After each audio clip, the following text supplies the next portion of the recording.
Biboong.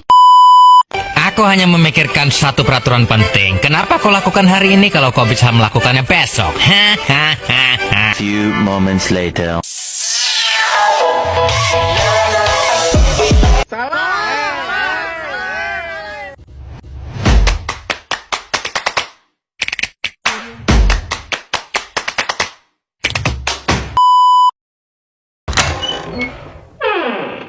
Oke, standby, kamera ready, sound ready, 3, 2, 1, action. Bismillahirrahmanirrahim. Assalamualaikum warahmatullahi wabarakatuh. Hello, good morning everyone. First of all, I want to tell you about in myself. My name is Hofia Himatur Rijal. You can call me Hofia. I'm from Borel Nangalu. I'm studying at Nahdlatul Wathon University Mataram in the second semester. Nah, di sini saya ditugaskan oleh dosen sejarah peradaban Islam untuk memberikan kesan dan pesan terhadap materi tersebut. Tetapi sebelum saya lanjut ke pokok intinya, saya akan memaparkan sedikit tentang sejarah peradaban Islam itu sendiri.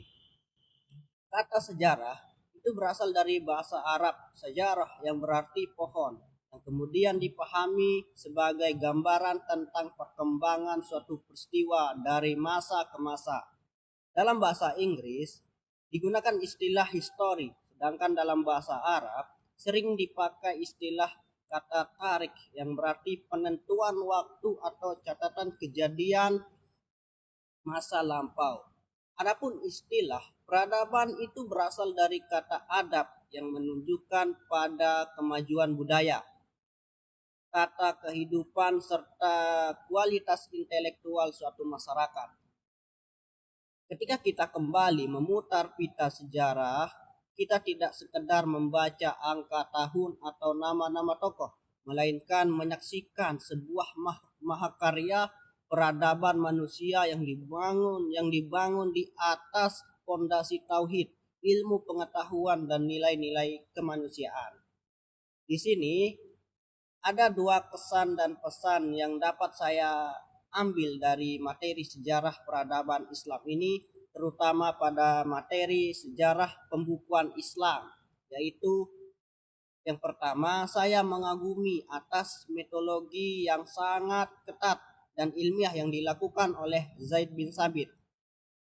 Zaid itu tidak hanya mengandalkan hafalan pribadinya yang kuat, tetapi ia menerapkan kriteria verifikasi yang luar biasa ketat sekali, sehingga hal ini menunjukkan betapa tingginya standar kejujuran dan ketelitian ilmiah yang ia diterapkan para sahabat demi menjaga otentitas firman Allah. Yang kedua, kesadaran akan betapa besarnya pengorbanan para sahabat. Jadi proses kodifikasi ini berawal dari peristiwa berdarah perang Yamamah yang menewaskan puluhan hufaz penghafal Al-Quran, sehingga fakta ini memberikan kesan yang sangat mendalam bahwa mushaf Al-Quran yang kita baca dengan mudah hari ini adalah buah dari perjuangan keringat dan darah para syuhada serta kerjasama para sahabat Nabi. Itu adalah pesan dari saya.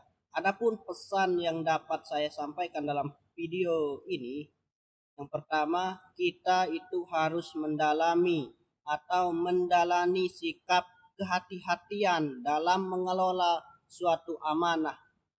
Seperti sikap keraguan-raguan di awal yang ditunjukkan oleh Abu Bakar dan Zaid bin Sabit, itu bukan bentuk penolakan, melainkan cerminan rasa takut dan kehati-hatian yang tinggi terhadap amanah agama.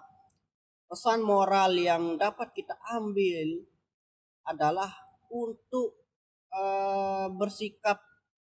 tidak bersikap meremehkan atau berburu-buru dalam mengemban amanah yang besar, terutama yang berkaitan dengan kemaslahatan publik.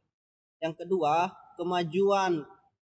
kewajiban kita untuk merawat dan menghidupkan Al-Quran masa kini, karena para sahabat yang telah berjuang keras mengumpulkan atau menyusun dan menyebarkan Al-Quran secara fisik dalam bentuk mushaf, maka tugas kita sebagai generasi hari ini adalah untuk melanjutkan perjuangan tersebut.